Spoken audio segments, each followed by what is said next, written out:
आज का हमारा टॉपिक है आयोनाइजेशन एंथैल्पी। तो आयोनाइजेशन एंथैल्पी क्या होता है? It is minimum amount of energy, minimum amount of energy required to remove one electron from isolated gaseous atom।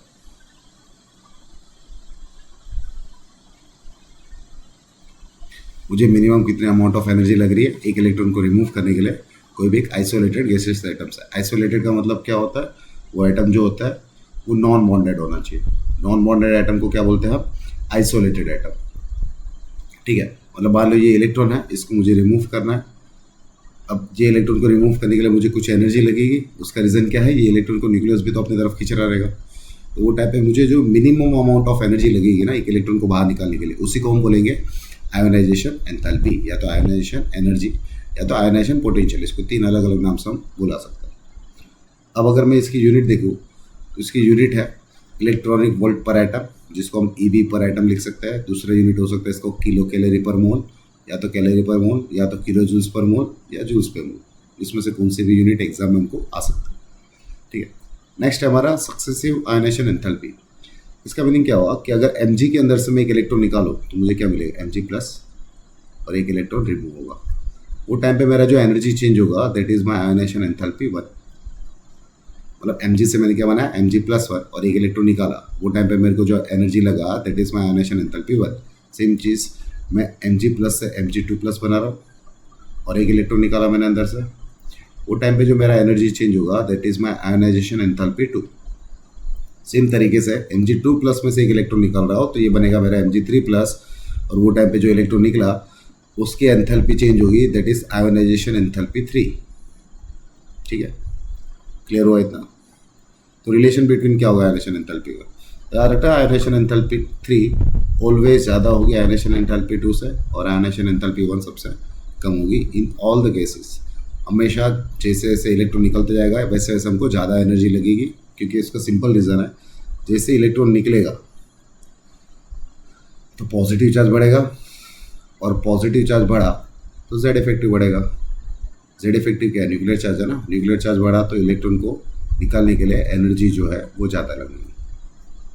Clear है? वहाँ पे लिखा हुआ एम से एम प्लस, एम प्लस से M2 प्लस जब मैं बनाऊँगा तो मेरा पॉजिटिव चार्ज बढ़ रहा है। पॉजिटिव चार्ज बढ़ा तो न्यूक्लियर पूल मैक्सिमम होगा और मोर एनर्जी लगेगी हमको इलेक्ट्रॉन को बाहर निकालने के लिए। क्लियर हुआ है सबको?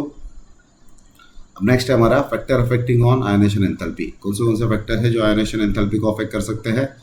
तो अगर जेड इफेक्टिव मेरा ज़्यादा है, जेड इफेक्टिव क्या मेरा ज़्यादा, तो आयोनाइजेशन एंथैल्पी क्या होगी?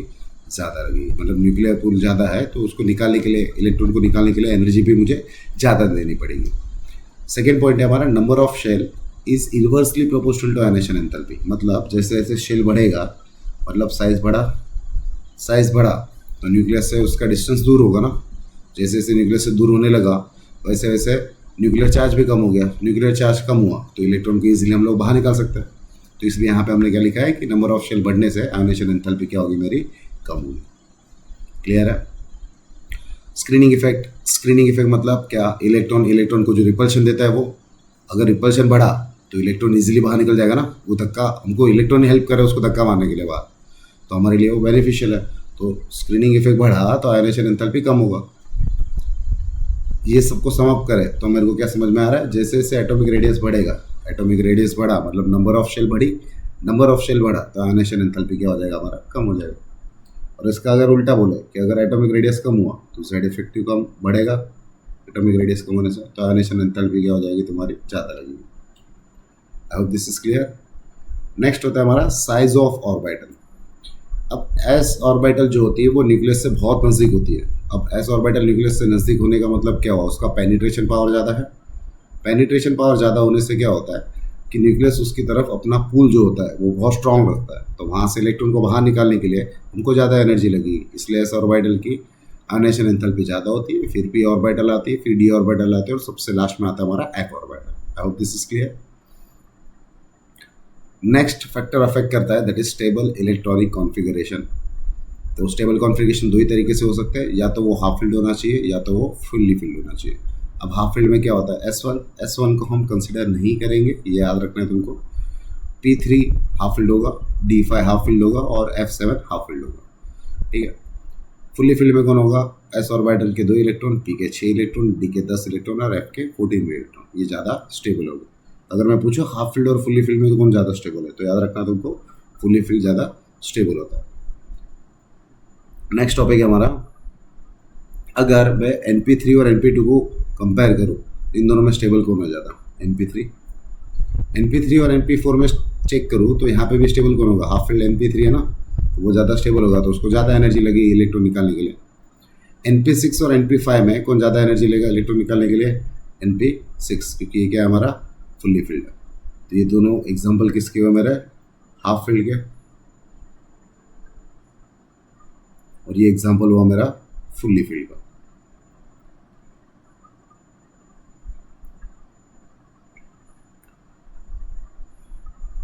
तो देखो क्या लिखा है हमने, stability is directly proportional to ionisation enthalpy. जितनी ज़्यादा स्टेबिलिटी होगी उतना आयोनाइजेशन एंथैल्पी ज़्यादा लगेगा। Reason, as the electron giving tendency is low, stability ज़्यादा है तो वो इलेक्ट्रॉन देने की कोशिश नहीं करेगा, वो इलेक्ट्रॉन देगा तो स्टेबिलिटी उसकी लूज कर देगा, ठीक है। अब NS2 NP1 और NS2 में किसके आयोनाइजेशन एंथैल्पी ज़्यादा होगी। अब तुम बोले सर ये फुली फील्ड है और ये तो फुली फील्ड नहीं है, इसमें P में एक ही इलेक्ट्रॉन है, तो यहाँ पे फुली फील्ड कौन है, ये है। तो मैं ऐसा बोल सकता हूँ ये फुली फील्ड है तो स्टेबल ज़्यादा है, और स्टेबिलिटी ज़्यादा है तो आयोनाइजेशन एंथैल्पी भी उसकी क्या होगी, ज़्यादा होगी। समझ में आया। एक और ट्रेंड याद रखना, NS1 NS2 और NP2 NP1 में सबसे ज़्यादा आयोनाइजेशन एंथैल्पी NS2 की होगी। उसका रीज़न ये है कि वो ज़्यादा स्टेबल होगा। स्टेबल क्यों होगा, क्योंकि वो फुली फील्ड है। अब कौन से ट्रेंड फॉलो करेंगे हम, तो left to right across the period Z effective बढ़ेगा तो आयोनाइजेशन एंथैल्पी भी बढ़ेगा। मतलब मैं ऐसा बोल सकता हूँ कि साइज कम होगा, साइज कम हुआ तो आयोनाइजेशन एंथैल्पी बढ़ेगा। Top to bottom down the group atomic radius बढ़ा तो आयोनाइजेशन एंथैल्पी क्या होगी, कम होगी। क्यों, अभी हमने ऊपर पढ़ा था कि नंबर ऑफ शेल बढ़ेगा। ऐसा क्यों होता है, क्योंकि यहाँ पे नंबर ऑफ शेल बढ़ता है, ठीक है। एक पॉइंट तुमको याद रखना है कि हीलियम का मैक्सिमम आयोनाइजेशन एंथैल्पी होता है। रीजन क्या है, स्मॉलेस्ट साइज, उसका एटॉमिक साइज स्मॉलेस्ट होता है और वो फुल्ली फील्ड भी होता है। तो दो रीजन है यहाँ पे। सीजियम का मिनिमम आयोनाइजेशन एंथैल्पी होता है। रीजन क्या है, उसका साइज मैक्सिमम होगा, साइज सबसे बड़ा होगा, तो साइज सबसे बड़ा तो नंबर ऑफ शेल बढ़ेगा, नंबर ऑफ शेल बढ़ा तो आयोनाइजेशन एंथैल्पी ऑटोमेटिक क्या होगी, कम हो जाएगी। अब ब्लॉक वाइज ट्रेंड देख लेते हैं। हमने क्या बहुत देखा था अभी कि टॉप टू बॉटम क्या होता है, आयोनाइजेशन एंथैल्पी कम होता है, और लेफ्ट टू राइट क्या होता है, आयोनाइजेशन एंथैल्पी बढ़ता है। तो top to bottom ionization enthalpy कम होगा, एज सच कोई एक्सेप्शन नहीं है, नॉर्मल ट्रेंड फॉलो करना है यहाँ पर। लेफ्ट टू राइट क्या होता है, आयोनाइजेशन एंथैल्पी बढ़ता है। तो यहाँ पर लेफ्ट टू राइट हम क्या कर देंगे, आयोनाइजेशन एंथैल्पी बढ़ा के लिख देंगे। आई होप दिस इज क्लियर। बात करते हैं अभी पी ब्लॉक की। अब पी ब्लॉक में ना कुछ एक्सेप्शंस है, तुमको याद रखना। अब एक्सपेक्टेड ट्रेंड क्या होना चाहिए था ग्रुप 30 में, top to bottom ionization enthalpy कम होती है। तो सबसे ज़्यादा किसकी होनी चाहिए, बोरोन की, फिर एल्यूमिनियम की, फिर गैलियम की, फिर इंडियम की और फिर थेलियम की। बट ये एक्सपेक्टेड ट्रेंड है। ऑब्जर्व ट्रेंड हम क्या देखते हैं कि बोरोन की सबसे ज़्यादा होती है, उसके बाद आता है थेलियम, उसके बाद आता है गैलियम, फिर आता है एल्यूमिनियम, फिर आता है इंडियम। अब बात कर लेते हैं गैलियम और एल्यूमिनियम की। तो यहाँ पे तो क्या होता है, डी ऑर्बिटल कॉन्ट्रैक्शन होता है।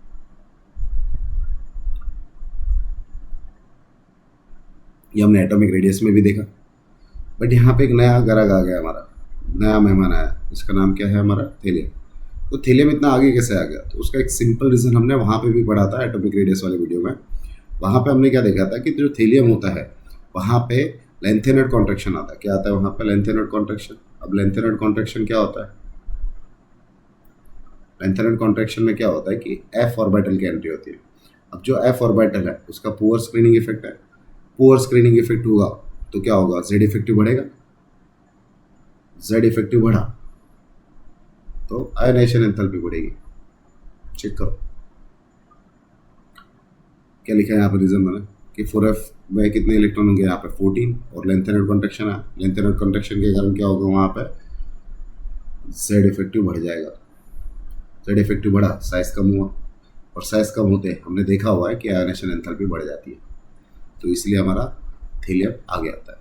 तो यहाँ पे एक्सेप्शन पॉइंट ध्यान रखना, ग्रुप 13 में आता है थेलियम सबसे आगे, फिर गैलियम, फिर एल्यूमिनियम और सबसे कम किसका होता है, इंडियम का होता है। अब बात करते हैं ग्रुप 14 की। तो ग्रुप 14 में क्या होता है, टॉप टू बॉटम क्या होगा, आयनेशन एंथैल्पी कम होगा।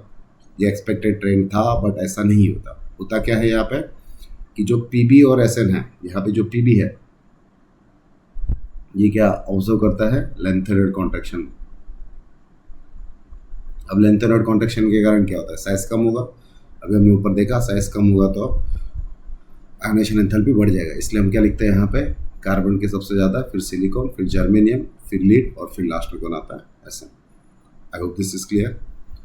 ग्रुप 15, 16, 17 में कोई भी एज सच एक्सेप्शन नहीं है। तो यहाँ पे हमारा normal trend top to bottom decrease वाला ट्रेंड लिखेंगे,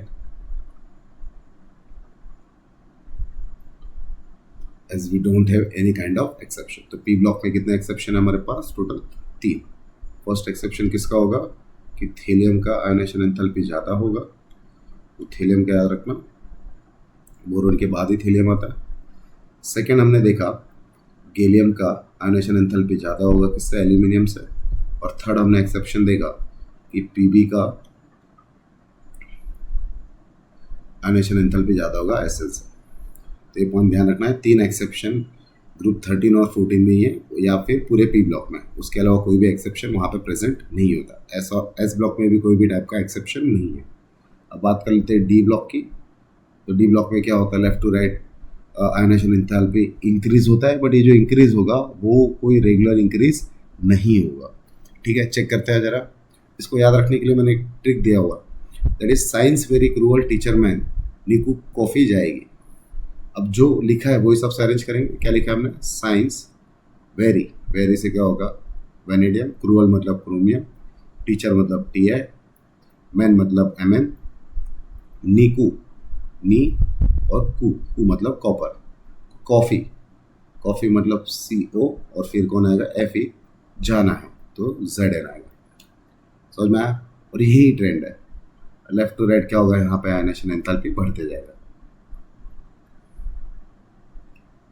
याद रहेगा सुपर ट्रिक। क्या है हमारा trick, science very cruel teacher man नीकू ऑफी जाएगी। I hope this is clear. तो ये है एक्सेप्शन हमारा और ये as per the NCERT data. अब यहाँ पे बात करेंगे कि कॉपर और जिंक के आयनेशन एंथैल्पी अगर मैं चेक करूँ, तो अभी हमने ऊपर देखा कॉपर और जिंक में, जिंक का आयनेशन एंथैल्पी क्या होता है, यहाँ पे ज़्यादा होता है किससे, कॉपर से। अभी चेक करता है कि जिंक के पास अगर मैं इलेक्ट्रॉनिक कॉन्फ़िगरेशन लिखता हूँ तो यहाँ पे मैं क्या लिखूँगा, 3d10 4s2। कॉपर का क्या आएगा, 3d10 4s1। अब 4s1 और 4s2 में किसके आयनेशन एंथैल्पी ज़्यादा होगी, 4s2 की, क्योंकि ये क्या है, फुल्ली फिल्ड है तो स्टेबल ज़्यादा होगा। तो वो केस में क्या होगा, जिंक की आयनेशन एंथैल्पी 1 ज़्यादा होगी, इससे कॉपर से। तो मैं यहाँ पे ऐसा लिख सकता हूँ, कॉपर से जिंक की ज़्यादा होती है। सेकेंड आयनेशन एंथैल्पी की बात करूँ तो ये बार कितने इलेक्ट्रॉन बचे रहेंगे यहाँ पे, डी 3D में 10 और यहाँ पे क्या बचा रहेगा, 3D में 10 इलेक्ट्रॉन और 4s में एक ही इलेक्ट्रॉन। अब मुझे बताओ, यहाँ पे D3 जो है वो स्टेबल है और यहाँ पे 4s में से इलेक्ट्रॉन निकलेगा, तो यहाँ पे आयनेशन एंथैल्पी ज़्यादा किसकी होगी, कॉपर की। तो second ionisation enthalpy copper plus की ज़्यादा होगी Zn प्लस से। सो मैं अब एक इलेक्ट्रॉन निकल गया 3d10 से, तो बचा क्या, 3d9 और यहाँ पे क्या बचा, 3d10। अब यहाँ पे 3d10 स्टेबल है तो यहाँ पे ज़्यादा एनर्जी इसको लगी। तो जब मैं बात करता हूँ कॉपर 2 प्लस की, तो कॉपर 2 प्लस से ज़्यादा आयनेशन एंथैल्पी लगेगी Zn2 प्लस को। आई hope this is clear, simple है ये पॉइंट याद रखना है तुमको। नेक्स्ट है हमारा 3D 4D और 5D में। तो टॉप टू बॉटम हम क्या बोलते हैं, नंबर ऑफ शेल बढ़ता है, जिसके कारण क्या होता है, आयनेशन एंथैल्पी कम होगी।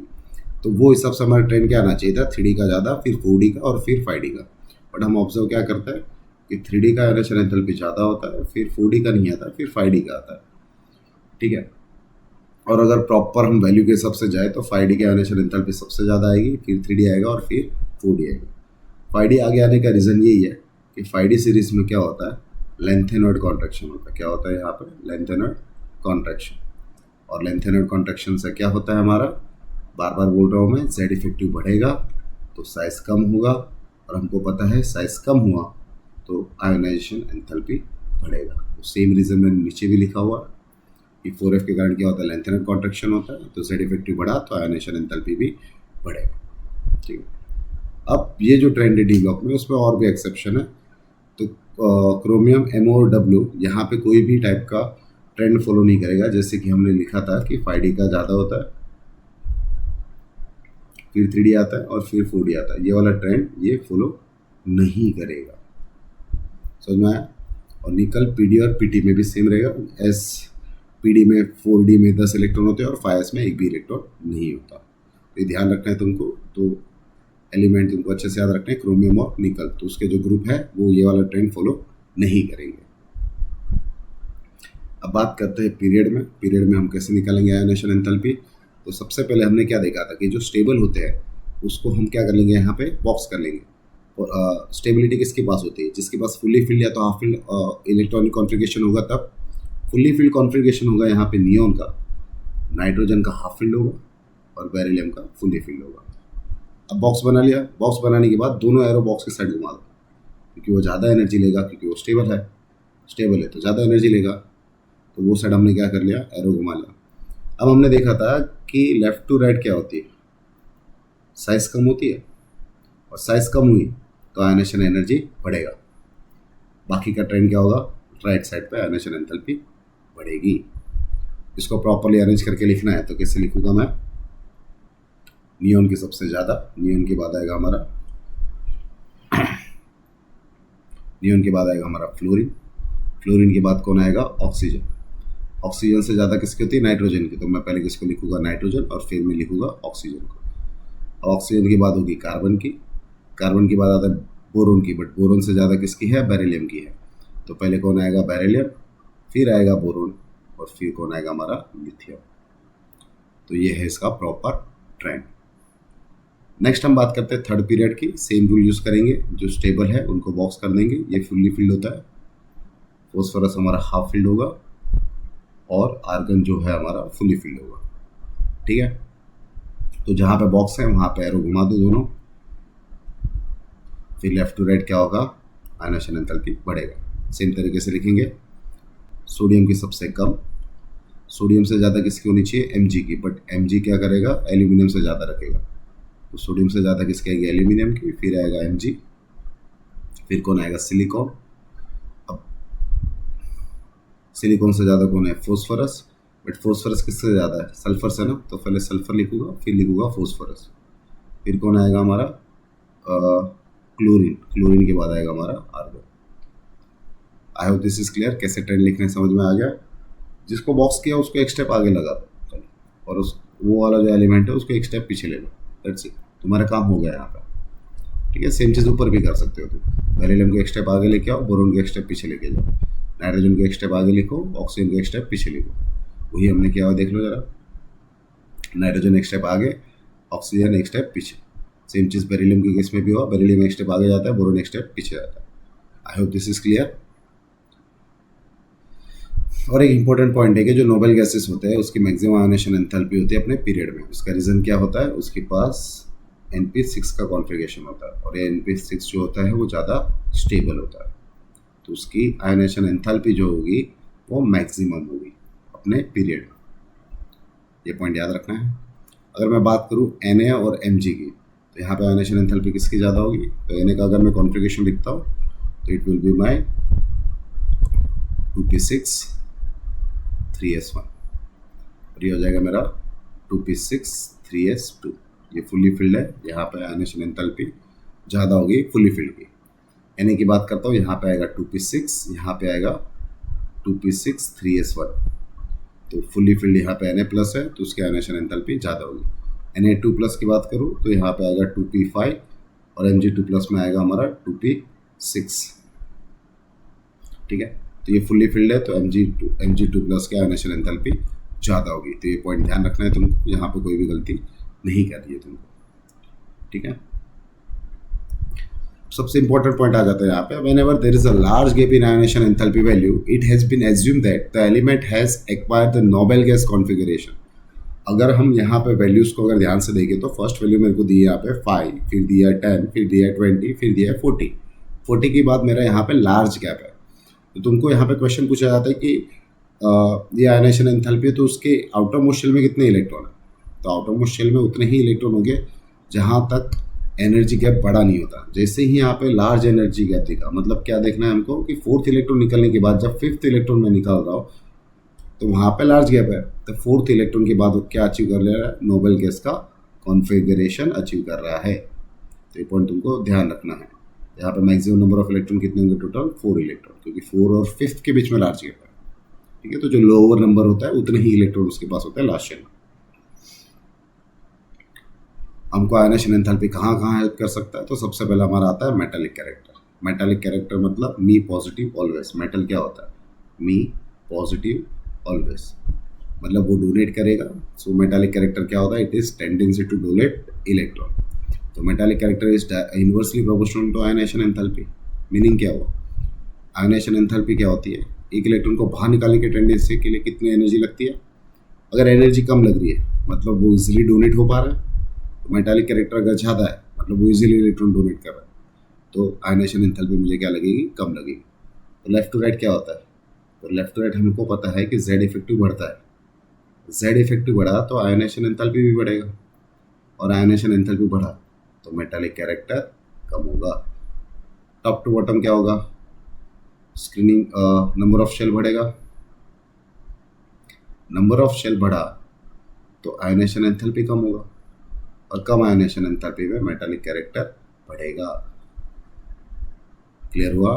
सबसे अच्छा मेटालिक कैरेक्टर होता है सीजियम के पास, क्योंकि उसका नंबर ऑफ शेल उसके पास सबसे ज़्यादा होता है, उसका साइज सबसे ज़्यादा होता है। तो वो केस में आयनाइजेशन एंथैल्पी सबसे कम होता है और मेटालिक कैरेक्टर सबसे ज़्यादा होता है। नेक्स्ट टॉपिक है हमारा रिड्यूसिंग पावर। रिड्यूसिंग पावर मतलब क्या होता है, रिड्यूसिंग एजेंट। रिड्यूसिंग एजेंट क्या होता है, तो रिड्यूसिंग एजेंट हमारे होता है राव। Reducing agent self oxidise. Self oxidise का मतलब क्या हुआ, खुद लॉस ऑफ इलेक्ट्रॉन करेंगे। लॉस ऑफ इलेक्ट्रॉन मतलब वही हुआ कि इजीली इलेक्ट्रॉन डोनेट करना। तो अभी हमने ऊपर ट्रेंड पढ़ा कि इजीली इलेक्ट्रॉन कौन डोनेट करेगा, जिसके आयनाइजेशन एंथैल्पी कम होती है। सेम ट्रेंड यहाँ पे भी यूज़ करेंगे। तो reducing power is inversely proportional to ionization enthalpy. हमको एक क्वेश्चन दिया हुआ है, compare reducing power of lithium, sodium, potassium, rubidium and caesium. तो हम क्या लिखेंगे यहाँ पे, सीजियम का रिड्यूसिंग पावर सबसे ज़्यादा है, फिर आएगा रुबिडियम, रुबिडियम के बाद कौन आएगा, पोटेशियम, पोटेशियम के बाद आएगा सोडियम, सोडियम के बाद हम लिथियम लिखते तो है बट लिथियम नहीं आएगा। तो ये ट्रेंड हमारा गलत है। उसका रीज़न ये है कि लिथियम जो होता है उसके पास हाइड्रेशन एनर्जी ज़्यादा है। क्या ज़्यादा है, हाइड्रेशन एनर्जी। और हाइड्रेशन एनर्जी ज़्यादा होने के कारण क्या होता है कि उसका रिड्यूसिंग कैरेक्टर बढ़ जाता है। तो रिड्यूसिंग कैरेक्टर सबसे ज़्यादा होगा लिथियम का, फिर आएगा सीजियम, फिर आएगा रुबिडियम, फिर आएगा पोटेशियम और फिर आएगा सोडियम। तो ये चीज़ ध्यान रखना है, जब भी क्वेश्चन आए तो यहाँ पे गलती नहीं करनी। सीजियम की ज़्यादा होती है रिड्यूसिंग पावर, और उससे ज़्यादा किसका होता है, लिथियम का होता है। इसके लिए तुम इलेक्ट्रोकेमिकल सीरीज भी याद रख सकते हो, ली PCS वाला तुम लिखते ही हो ना, ली PCS। तो यहाँ पे लिथियम सबसे आगे है, तो ध्यान रखना है तुमको। ठीक है, नेक्स्ट है हमारा स्टेबल ऑक्सीडेशन स्टेट। ये इंपॉर्टेंट पॉइंट है। कोई भी कंपाउंड का स्टेबल ऑक्सीडेशन नंबर कब होगा, जब वो अपने नोबेल गैस कॉन्फ़िगरेशन को अचीव करेगा।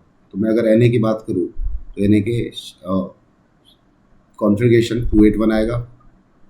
अब Na से मैं क्या बना रहा हूँ, Na plus, by losing 1 electron, एक इलेक्ट्रॉन निकला। तो अब ये क्या कर रहा है, यहाँ पे नोबेल गैस का कॉन्फ़िगरेशन अचीव कर रहा है। अब मान लो Na प्लस से मैं Na2 प्लस बना रहा हूँ, तो मुझे क्या देखने में आ रहा है कि 2,8 जो है ये नोबेल गैस कॉन्फ़िगरेशन है। ये क्या है, मेरा नोबेल गैस कॉन्फ़िगरेशन है। ठीक है, तो वहाँ से इलेक्ट्रॉन निकालूंगा तो मुझे बहुत एनर्जी लगेगी। तो स्टेबल कॉन्फ़िगरेशन क्या होता है, जहाँ पे एटम अपने नोबेल गैस के कॉन्फ़िगरेशन में आ जाता है। तो स्टेबल ऑक्सीडेशन नंबर कब आएगा, जब एटम अपने नोबेल गैस के कॉन्फ़िगरेशन पे आएगा। समझ में आया। तो यहाँ पे ऑक्सीडेशन स्टेट क्या होगा सोडियम का, स्टेबल वाला, दैट इज Na+1, क्योंकि एक ही इलेक्ट्रॉन निकालने के बाद नोबेल गैस अचीव कर रहा है। अब बात करते हैं सेम चीज़ Mg की। तो Mg से Mg+ बना तो एक इलेक्ट्रॉन निकला, देखो जरा यहाँ एक इलेक्ट्रॉन रिलीज़ किया उसने। अब उसने और एक इलेक्ट्रॉन रिलीज़ किया, तो यहाँ पे क्या हो गया, यहाँ पे Mg2+ पे वो क्या अचीव कर रहा है, नोबल गैस का कॉन्फ़िगरेशन। तो वो केस में स्टेबल ऑक्सीडेशन स्टेट क्या होगा, +2। रीज़न, जो स्टेट में कोई भी कंपाउंड अपने नोबल गैस कॉन्फ़िगरेशन को अचीव करेगा वो स्टेट उसका स्टेबल ऑक्सीडेशन स्टेट होगा। ठीक है, यहाँ पे क्या लिखा हुआ है, note the maximum oxidation state is more stable. ये पॉइंट ध्यान रखना है, अगर ऑक्सीडेशन स्टेट बढ़ा तो स्टेबिलिटी बढ़ी, एक एक्सेप्शन के साथ, इनर्ट पेयर इफेक्ट के साथ। तो इनर्ट पेयर इफेक्ट किस में आता है, तो इनर्ट पेयर इफेक्ट आता है ग्रुप 13, 14 और 15 में दिखता है, लास्ट एलिमेंट्स में। अपने ग्रुप के लास्ट एलिमेंट जो है वहां पे दिखता है तुमको। 13 में कहाँ पे दिखता है, Pl में। 14 में किधर दिखता है, Pb में। और 15 में कहाँ दिखता है, Pi में। तो इसका जो लोअर ऑक्सीडेशन, ये तीनों के जो लोअर ऑक्सीडेशन स्टेट है इज मोर स्टेबल। क्लियर हुआ क्या बोला मैंने यहाँ पर, ये तीन एलिमेंट है जिसके लोअर ऑक्सीडेशन स्टेट ज़्यादा स्टेबल होंगे। फॉर एग्जांपल यहाँ पे मैं बात करता हूँ Tl की, तो Tl के पास दो ऑक्सीडेशन स्टेट हो गए, Tl+ और Tl3+। इन दोनों में स्टेबल कौन होगा, Tl+। ठीक है, उसके बाद हम बात करते हैं Pb की, तो Pb2+ होगा, Pb4+ होगा। तो ये दोनों केस में स्टेबल कौन होगा ज़्यादा, Pb2+ होगा। ठीक है, और एक केस है मेरे पास Bi का, तो Bi में क्या आएगा, 3+ आएगा, Bi5+ आएगा। Bi3+, Bi5+, इसमें स्टेबल कौन होगा, Bi3+। तो ये केस ध्यान रखना है, यहाँ पे कोई मिस्टेक नहीं करनी। तो ये तीन एलिमेंट में जो लोअर ऑक्सीडेशन स्टेट है वही उसका stable oxidation state due to inert pair effect. तो ये तीनों में ही क्या दिखता है हमको, इनर्ट पेयर इफेक्ट दिखता है। आई hope this is clear. Next topic है हमारा रिएक्टिविटी।